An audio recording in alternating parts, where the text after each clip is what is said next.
سید الانبیاء والمرسلین اما بعد اعوذ باللہ من الشیطان الرجیم بسم اللہ الرحمن الرحیم۔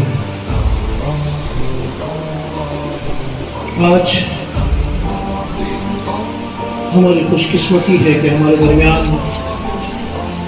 جگر گوشہ حضور پیر سواد رحمۃ اللہ تعالیٰ علیہ حضرت صاحبزادہ پیر افتخار الحسن حسنی صاحب مجددی عثمانی زیدہ مرجم تشریف لائے۔ میں آپ کو دل کے عطا گرائم سے خوش آمدید کہتا ہوں۔ بسم اللہ الرحمن الرحیم۔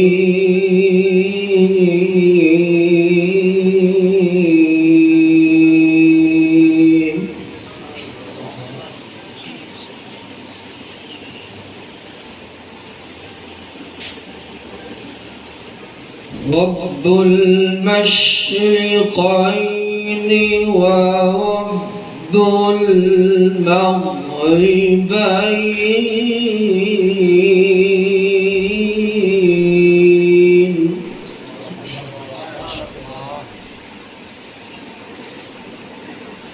فبأي آلاء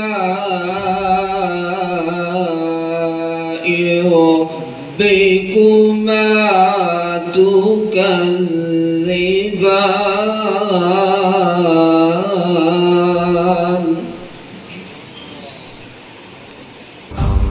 یہ رسم تشریف لا چکے ہیں، جب وہ تشریف لانے کے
اور تمام احباب تشریف رکھیں۔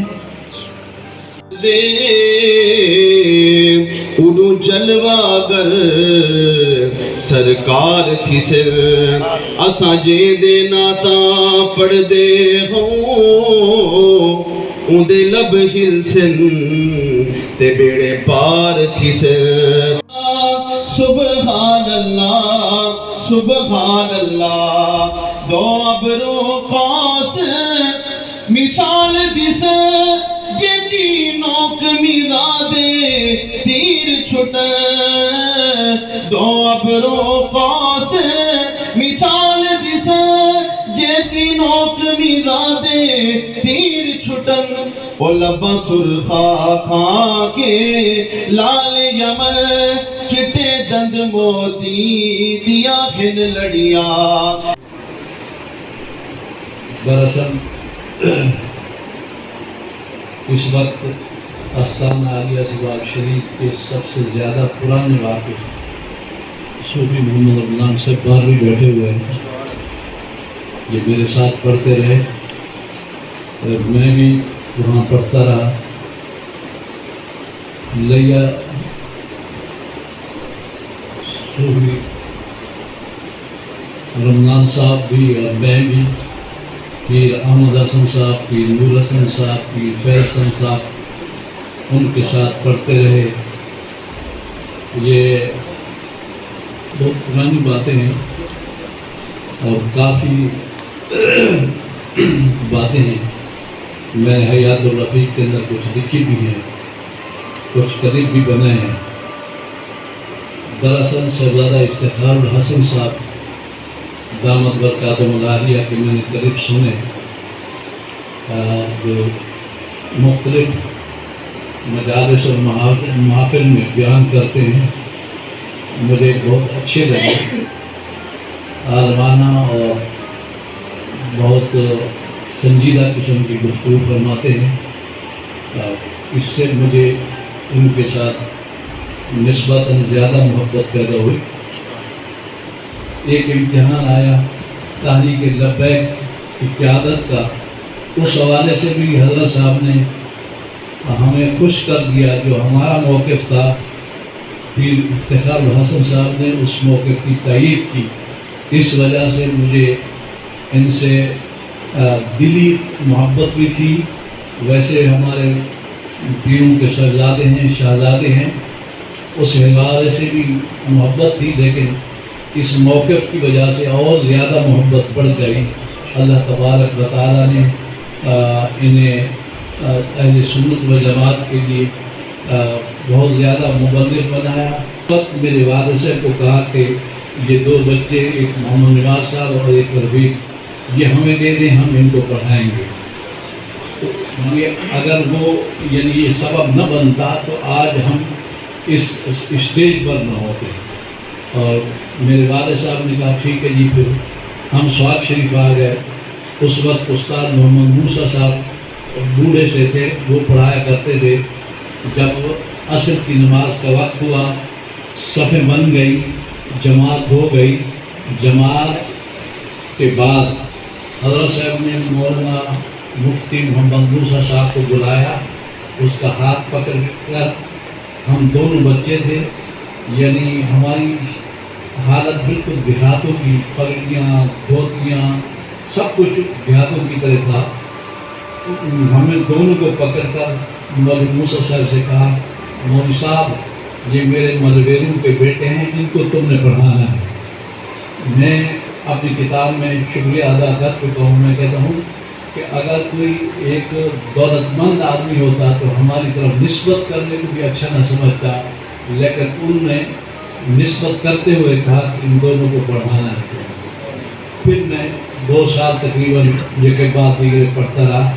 ان کے بڑے بھائی جو فوت ہو گئے پھر محمد حسن صاحب، ہم ایک پلیٹ میں کھانا کھاتے رہے، ایک جگہ بیٹھتے رہے، ایک جگہ سوتے رہے، کھیلتے تھے، اکٹھے کھیلتے تھے۔ الحمدللہ ہماری وہاں پیر ثواب کا بہت اچھی زندگی گزری۔ تہجد کی نماز وہاں سے ملی، اوابین کی نماز وہاں سے ملی، پیروں کا ادب وہاں سے ملا۔ یہ سارے آداب خانقاہ شریف سے ملے۔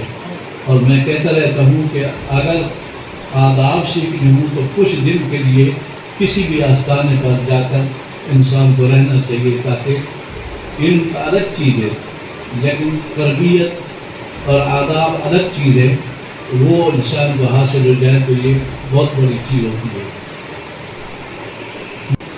اب 11ویں شریف گزری ہے، حضرت پیران پیر حضرت شیخ عبد القادر جیلانی کی زندگی گزری۔ حضرت شیخ عبد القادر جیلانی فرماتے ہیں کہ میں خدا کی خدائی کو ڈھونڈنے، یعنی اللہ تعالیٰ حبل الورید شہر سے زیادہ قریب ہے، لیکن میں خدا کو ڈھونڈنے کے لیے نکلا، یہی دین کے راستے پر، یہی قرآن پڑھنا، یہی حدیث پڑھنا، اور بیابانوں میں چلا گیا، اور بیابانوں جا کر میں اللہ کا کلام پڑھتا تھا، ذکر کرتا تھا۔ میں چاہتا تھا کوئی مجھے نہ دیکھے، بس اللہ دیکھے، اور میں ذکر کرتا تھا۔ اور آپ فرماتے ہیں میں نے 40 سال بعد خدا کو پا لیا، حالانکہ وہ پہلے پا سکتے تھے نہیں، اتنے بڑے غوث ہیں، لیکن آپ نے فرمایا غوث کیسے بنے؟ آپ نے فرمایا میں نے دن رات خدا کی خدائی کو ڈھونڈنے کی کوشش کی، اور 40 سال بعد میں نے خدا کی خدائی کو دیکھا۔ اور آپ نے فرمایا ایک وقت پھر ایسا آیا کہ میں رات کے ٹائم جب وضو کرتا تھا، نماز پڑھ رہا تھا، تو صبح کی نماز میں کسی وضو سے نہیں۔ محترم، آپ ایک دفعہ آپ کے بیٹے لکھتے ہیں کہ میرے والد صاحب نے کہا کہ میں ایک دفعہ نکل گیا بیابانوں میں، جنگلوں میں چلا گیا بہت دور، اور اتنا دور چلا گیا کہ گھر سے بہت دور تھا، جنگل میں تھا، پیاس لگی تھی مجھے اور بھوک بھی لگی تھی، تو میں ادھر ادھر دیکھ رہا تھا کہ پانی مل جائے، واپس بھی لوٹتا ہوں تو بہت دیر ہو جائے گی، پیاس کی شدت بہت زیادہ ہو گئی تھی۔ تو آپ نے فرمایا کہ میں دیکھتا ہوں کہ یکدم آسمان کے اوپر ایک بادل سا آ گیا، اور وہ صرف میرے اوپر آ گیا، اور اوپر سے بارش ہونے لگ جاتی ہے، اور وہیں پر ہوتی ہے جہاں پر میں کھڑا ہوں۔ میں نے سیراب ہو کر پانی پیا، پانی کو پی لیا، تو اسی میں سے آواز آتی ہے عبد القادر ہم تمہارے خدا ہیں. ہم نے یہاں پر اور فرماتے ہیں مجھے بھوک بھی بہت زیادہ لگی ہوئی. میں نے کہا عبد القادر ہم تمہارے خدا ہیں اور ہم نے تمہارے لیے تمام جنگل کی حرام چیزیں حلال کر دی. اگر عبد القادر تھے ہمارے جیسا کوئی انسان ہوتا فوراً کہتا ہاں خدا ہے، فوراً ڈھونڈو حرام چیز کو. لیکن عبد القادر ہوتے وہ غوث تھے. اللہ تعالیٰ نے کو یہ صفت عطا فرمائی تھی. آپ نے فوراً، کیونکہ وہ جنگل میں ہمارے اوپر سے کوئی بادل کھڑا ہو جائے تو ہم کہیں گے یہ تو خدا نہیں بھیجا. حضرت محترم آپ نے فوراً پڑھا اعوذ باللہ من الشیطان الرجیم. بادل پھٹ جاتا ہے، آواز آتی ہے دوبارہ عبد القادر تم نے اپنے علم کے ساتھ خود کو بچا لیا. آپ نے فرمایا نہیں نہیں، علم کے ساتھ نہیں، میں اللہ کی رحمت سے بچ گیا. تو سمجھنے کی بات کیا ہے؟ سمجھنے کی بات یہ ہے کہ ہماری زندگی کے اندر قرآن و حدیث جو بھی پڑھتے ہیں وہ صراط مستقیم پر وہی رہتے ہیں جو شیطان اور ذریت شیطان سے دور. ہم شیطان کو کوئی چیز سمجھتے نہیں ہیں، شیطان بھی کوئی چیز نہیں ہے. ہاں ان کے لیے کوئی چیز نہیں ہے جو اللہ کا ذکر کرے. اذکرونی اذکرکم واشکروا لی. ان کے لیے شیطان کوئی چیز نہیں ہے. لیکن جو ذکر الہی سے دور رہتے ہیں، جو نبی کریم صلی اللہ علیہ وسلم کے ذکر سے دور رہتے ہیں، نبی کے اسوہ حسنہ سے دور رہتے ہیں، نبی کی محبت سے دور رہتے ہیں اور اللہ کے ذکر سے پھر کو دوری کرتے ہیں، تو شیطان اور ذریت شیطان اس پر حاوی ہوتا ہے. واز فرما رہے ہیں اور ایک سکھ گھر سے چلتا ہے، اس میں سکھ ہندو موجود ہوتے ہیں.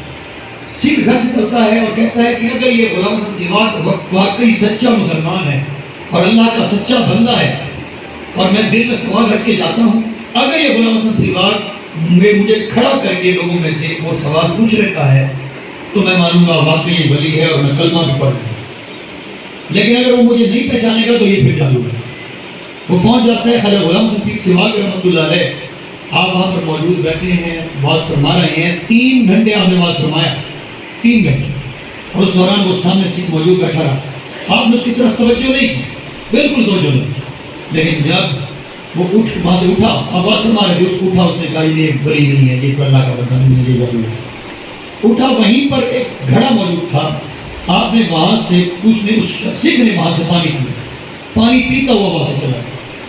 1 ہفتے بعد خواجہ غلام حسن پیر سیواگ رحمۃ اللہ علیہ وہاں پر حوضی کے اوپر بیٹھ کر وضو فرما رہے ہیں. خلفاء صاحب کھڑے ہیں اپنی تنخواہ پر اپنی جگہ وضو فرما رہے ہیں. یکدم آپ رک جاتے ہیں، کیونکہ یاد رکھیں اللہ کے ولیوں کو ہر وقت تو نہیں، لیکن اللہ کی طرف سے جب وہ نظر رکھتے ہوں تو الہام خدا بندی موجود ہے. آپ کو فوراً الہام ہو، آپ رک جاتے ہیں. اس کے بعد آپ کا چہرہ سے سرخ سا ہوتا ہے اور پھر آپ وضو چھوڑ کے پھر دوبارہ شروع کرتے ہیں. خلفاء نے پوچھا کہ حضور آپ کی کیفیت بدلی ہے، طبیعت ٹھیک ہے آپ کی، آپ کا چہرہ سرخ ہو گیا ہے. تو آپ خاموش رہے. نماز ادا کی. نماز ادا کرنے کے بعد خلفاء نے پوچھا کہ حضور معاملہ کیا تھا، آپ صحت ٹھیک ہے آپ کی طبیعت، آپ نے کبھی ایسے نہیں کیا کہ وضو کے دوران آپ کی یہ کیفیت ہوئی؟ تو آپ نے فرمایا کہ میاں آج سے 1 ہفتہ پہلے ایک سکھ آیا تھا اور وہ یہ سوچ کے آیا تھا کہ یہ اللہ کا بندہ ہے، تو دل میں یہ باتیں رکھ کے آیا تھا. تو اس نے کہا کہ یہ مجھے مجھ پر توجہ کرے گا تو میں اسے خدا کا بندہ مانوں گا، اصل بندہ مسلمان مانوں گا. لیکن میں نے اس کی طرف توجہ نہیں کی، اس وقت توجہ نہیں کی، لیکن میرا ذہن اس پر قائم رہا. آج اللہ نے الہام خدا بندی سے مجھے دکھایا ہے تو اس کا وقت موت یعنی وقت رضا آ چکا ہے. تو میں نے اللہ کی بارگاہ میں عرض کی کہ مالک مہربانی کر، اس نے تیرے در فقیر کے در کا پانی پیا ہے، اس کے صدقے سے اس کو کیوں میرے ایمان عطا، اس کا خاتمہ ایمان پر کر دے. حضرت محترم تو آپ نے فرمایا کہ اللہ تعالیٰ اس پر راضی ہو گیا ہے، جا کر پتہ کر. اب وہ خلفاء وہی خلفاء، اس کا سکھوں کی بستی صاحب تھی، سکھوں کی ہندوؤں کی بہت ساری ایسی آبادی ہوتی ہے. اب سکھوں کی بستی میں وہ خلفاء جاتے ہیں، وہاں پر سکھ اکٹھے کھڑے ہیں، بہت سارے سکھ اکٹھے ہیں، اور وہ ایک سکھ کی میت پڑی ہے، لاش پڑی ہے. وہ قریب جاتے ہیں خلفاء، وہ جیسے مسلمانوں کو دیکھتے ہیں وہ سکھ کہتے ہیں آؤ آؤ یہ تمہارا بندہ ہے، اسے لے جاؤ، آؤ اسے لے جاؤ، یہ تمہارا بندہ ہے. کہ کیا معاملہ ہے؟ اس نے کہا ہمیں نہیں پتا، یہ مرنے سے پہلے 6 دفعہ پڑھ چکا ہے لا الہ الا اللہ محمد رسول اللہ. یعنی جس پر نظر کر لیں تو پھر اس کا بیڑا پار ہے. اور جو آج دن رات خواجہ غلام حسن پیر سیواگ رحمۃ اللہ علیہ کے لنگر کھاتے ہیں، ان کی نسبتوں میں رہتے ہیں، ان سے محبت کرتے ہیں، تو یاد رکھیں وہ کبھی خالی نہیں رہیں گے. حضرات ہمیشہ اپنے امیدوں پر نظر رکھتے ہیں، لیکن نظر جو جب سے ان پر رکھتے ہیں ان کا دل بھی لگا ہونا چاہیے، پھر وہ اپنے پیر کا وہ جو قربت ہوتی ہے وہ پانا۔ اللہ تعالیٰ سے دعا ہے، اللہ تعالیٰ یہ ہماری مختصر حاضری اور یہ آواز جو ہم نے تقریر کی، یہ موقع کی باتیں کی، اور پھر یہ دعا ہے کہ اللہ تعالیٰ مفتی صاحب کو سلامت رکھے، ان کے ادارے کو، اس ادارے کو دین دگنی رات چگنی ترقی عطا فرمائے۔ محمد علیہ السلام بیٹھے ہیں، محمد شریف کو سب بیٹھے ہیں، اللہ تعالیٰ ان کو بھی سلامت رکھے، اور جتنے بھی اس ادارے کے طالب علم ہیں اللہ تعالیٰ ان کو حافظ عالم باعمل بنائے۔ میرے والد صاحب ہمیشہ دعا فرماتے ہیں، وہ کہتے ہیں حافظ عالم یہ گلیوں میں پھر رہے آج کی تعداد، ابھی فرمایا اصل عالم اور حافظ کا کام ہے وہ باعمل ہے۔ اگر وہ باعمل ہے تو وہ پھر وہ ولایت بھی حاصل کر سکتا ہے، اگر وہ جتنا بڑا حافظ اور عالم ہو اس میں عمل نہیں ہے تو وہ اس کو کسی حال میں نہیں ہے بلکہ عام صوفی سے بھی بدتر۔ اس لیے اللہ سے دعا ہے کہ اللہ تعالیٰ جو کام ہم کر رہے ہیں دین کے، اللہ تعالیٰ ہم سے کروا رہا ہے، اللہ تعالیٰ ہمیں اس کے لیے دین کی ہمیشہ استقامت عطا فرمائے۔ کلمہ نبی کا عمرہ لگانا، پردہ پڑھیندہ حسن ایمان، خانی جہاں یہ کیا نہیں لگانا، سمجھ سیانا سمجھ سیانا آخر اللہ جانے رحمت بے لاکھوں سلام، شمع بز میں ہدایت بے لاکھوں سلام۔ اپنے سوا کسی کا محتاج نہ کیے، تمام مسلمانوں کے گھروں کو، مال کو، رزق کو بیت المال بنا، مالک تمام کو دین دنیا کی کامیابی عطا فرما اور دین دنیا کی شرم ساریوں سے بھی بچا۔ یا اللہ مفتی رفیق الحسنی صاحب کو بھی صحت و کام عطا فرما، ان کو اور تمام مسلمانوں کو محتاجی سے بچا۔ شریف رسول امان رسا بھی بیمار ہیں، یا اللہ ان کو بھی صحت کام لوا دے، جتنے بھی بیمار ہیں یا اللہ ان کو محتاجی سے بچا، ان کو شفا کاملہ اور عاجلہ عطا فرما، اور یا اللہ تمام مسلمانوں کو دین دنیا کی کامیابی، دین دنیا کی شرمساریوں سے بھی بچا۔ مالک تمام کی اولادوں کو نیک بخت بنا، اس ادارے کو دین دگنی رات چگنی ترقی عطا فرما، ہمارے مسئلہ کے حق تک کو یا اللہ کامیابی اور کامرانی عطا فرما، تمام علماء کرام کو، علماء اہل سنت کو اتفاق اتحاد عطا فرما اور محبتیں عطا فرما۔ یا اللہ اتنے بچے یہاں پر پڑھتے ہیں، ان کو عالم حافظ بعمل بنا اور ان کو حضور نبی کریم صلی اللہ علیہ وسلم کا سچا امتی، سچا عاشق بنا، حضور کی آل کا بھی غلام بنا، حضور کے اصحاب کا بھی غلام بنا۔ یا اللہ اپنے حبیب کے صدقہ ہم سب کا خاتمہ بھی ایمان کرنا۔ مفتی رفیق مفتی شریف صاحب بھی موجود ہیں، اللہ تعالیٰ ان کو بھی سلامت رکھے، چونکہ رمضان صاحب ہیں، اللہ تعالیٰ ان کو بھی سلامت رکھے، محمد اویس رسمی اللہ تعالیٰ ان کو بھی سلامت رکھے، اور جتنے بھی یہاں پر موجود ہوں جن کا نام مجھے نہیں آتا اللہ تعالیٰ سب کو سلامت رکھے۔ اللہ تعالیٰ ذریعوں میں کامیابیاں دے، کامرانی عطا فرمائے، خدا کریم ہم سب کا خاتمہ بھی ایمان کرنا، اور روز محشر نبی کریم صلی اللہ علیہ وآلہ وسلم کی شفاء نصیب فرمائے۔ ربنا افرغ علینا صبرا وتوفنا مسلمین وتب علینا انک انت التواب الرحیم۔ وصلی اللہ تعالی علی خیر خلقہ محمد وعلی آلہ وصحبہ۔